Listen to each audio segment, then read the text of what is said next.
បាទហើយមានសួរម៉ែបងប្អូនអរគ្នានេះ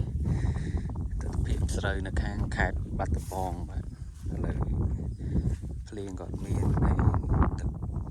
តាមបន្លាយក៏អត់ដែរឥឡូវស្រូវចង់មកហើយដឹងថាពេលណាមានភ្លៀងធ្លាក់ស្រូវចង់មកឥឡូវបាញ់nămស្មៅរួចអត់មានទឹកបញ្ចូលទេ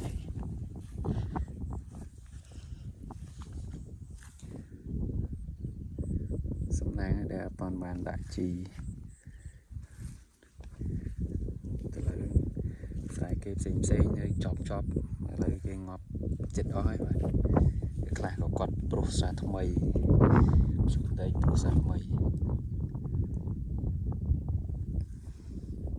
តែរបស់ខ្ញុំចេះមានទឹកដាក់ម្សើមលើភ្លៀងត្រូវខ្លះ